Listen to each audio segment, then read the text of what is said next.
तिलोत्तमा, काय आहे? सारंगची ही काय वागण्याची पद्धत झाली? असं कोण वागतं? अगं मी किती आशेने गुरुजींना इथं घेऊन आले होते. आजवर माझ्या हातून सावलीच्या बाबतीत जे काही झालं त्याचं काही अंशी प्रायश्चित्त करावं म्हणून मला मनापासून वाटलं होतं की सावलीच्या आयुष्यात सुख यावं, तिला मातृत्वाचं सुख मिळावं म्हणून मी गुरुजींना बोलून आणलं. हा माझा अपमानाचा प्रश्न नाहीये. साक्षात गुरुजींचा अपमान केलाय सारंगनी.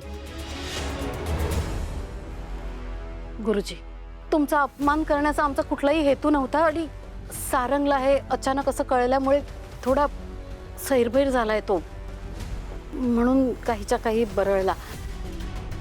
क्षमा करा त्याला गुरुजी, क्षमा करा.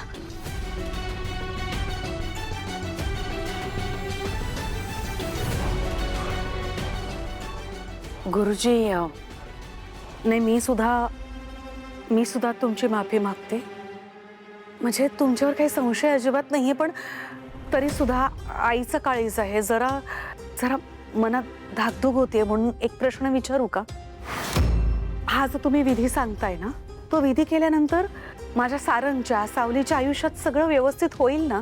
त्यांना मूल होईल ना? आणि ते मूल त्यांच्यापाशी राहील ना? संतती विरहाचा योग टळेल ना? हो, काही विघ्न तर येणार नाही ना? तिलोत्तमाजी, अहो मनात शंका असली ना तर असे प्रश्न पडणं स्वाभाविक आहे. मला गेले कित्येक वर्षाचा अनुभव आहे हा. जर मी सांगितलेला विधी केल्यानंतर फळ मिळालं नाही तर मी माझ्या शास्त्राचा त्याग करीन.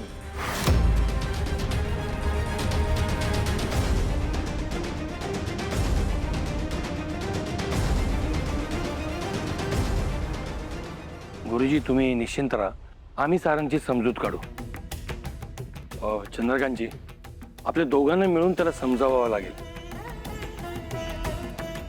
गुरुजी, काही झालं तरी हा विधी व्हायला हवा, कारण सावलीसाठी ते फार महत्वाचं आहे. जगन्नाथजी, एक गोष्ट लक्षात ठेवा. जी मुलगी दुसरी पत्नी म्हणून या विधीला उभी राहील ती स्वेच्छेने तयार असायलाच हवी.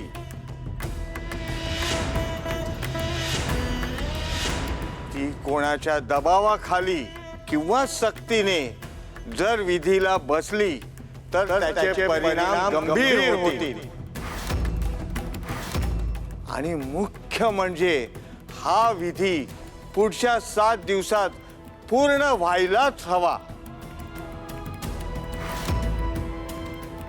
वेळ खूप कमी आहे, तयारीला लागा. ठीक आहे गुरुजी, आम्ही तयारीला लागतो सगळे. तुम्ही निश्चिंत राहा.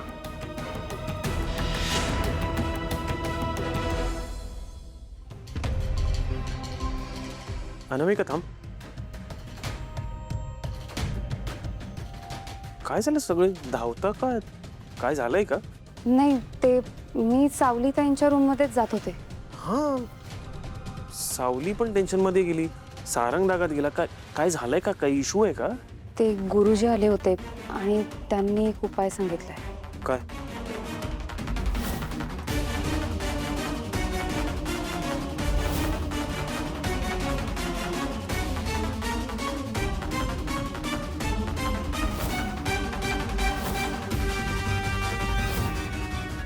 व्हॉट?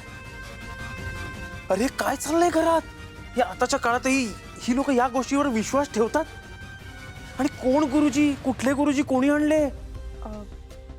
ते काय? बोल. भैरवी माईंने आणलंय त्यांना. म्हणजे नक्कीच काहीतरी काळबेर असणार यात. अरे ती बाई या घरात का आहे? त्या बाईचे काय उद्योग चाललेत कोणाला कळत नाहीये का? दिसत नाहीये का कोणाला? ऐका ना, आपण हा विषय थांबूया इथे. आपण विषय थांबवून काय होणार आहे? अरे हे काय चाललंय? हे हा काय उपाय झाला का? ऐका, तुम्ही प्लीज शांत व्हा. आपण नंतर बोलूया. शांत होऊन काय नाही. शांत राहण्याचा किती प्रयत्न करतो पण नेहमी काही ना काहीतरी असं ऐकायला मिळतं. ऐका ना, तुम्ही ना स्वतःला त्रास करून घेताय, तो नका करून घेऊ. काय ना, देव जर आपल्या आयुष्यात संकट आणत असेल ना तर त्याच्यावर उपाय सुद्धा देवच देतो. आपला त्याच्यावर विश्वास असायला हवा.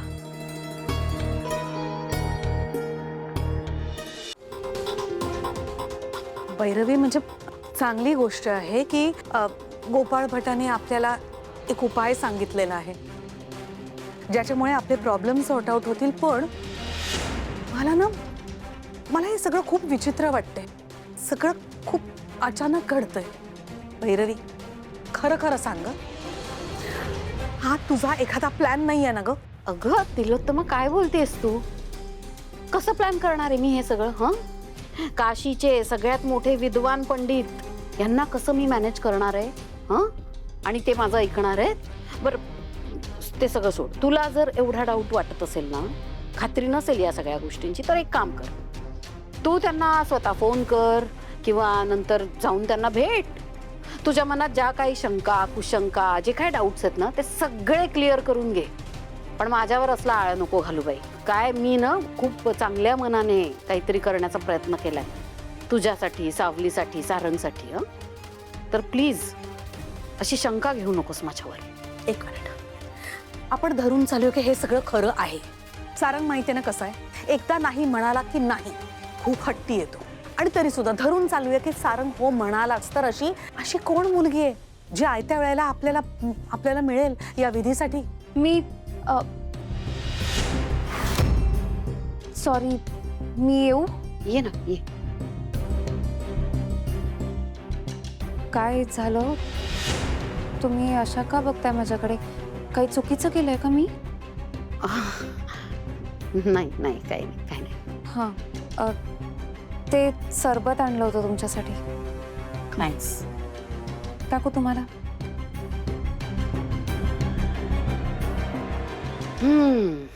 मला आता माझा प्लॅन बदलायला हवा. नीलशी अनामिकाचं लग्न लावून काय मिळणार आहे मला? त्याच्याने फक्त एकाचीच अडवणूक होईल. पण जर का अनामिकाची गाठ मी सारंगशी बांधली तर एकाच दगडात 2 पक्षी मरतील. सावलीला जे दुःख होईल ना त्याच्याने, तिची जी तडफड होईल ना, ती बघायला मला जास्त मजा येईल. गोपाळ भटांच्या उपायामुळे ही संधी चालून आली. आता ही दौडायची नाहीये. ऐक ना भैरवी, मी पुन्हा पुन्हा तेच सांगते तुला. जरी माझा सारंग हो म्हणाला या विधीसाठी, तरी सुद्धा अशी मुलगी आपल्याला मिळणार नाही जी केवळ या विधीसाठी आपलं अख्खं आयुष्य पणाला लावेल. तेव्हा हे सगळं होणं अशक्य आहे. लिहून घे माझ्याकडून.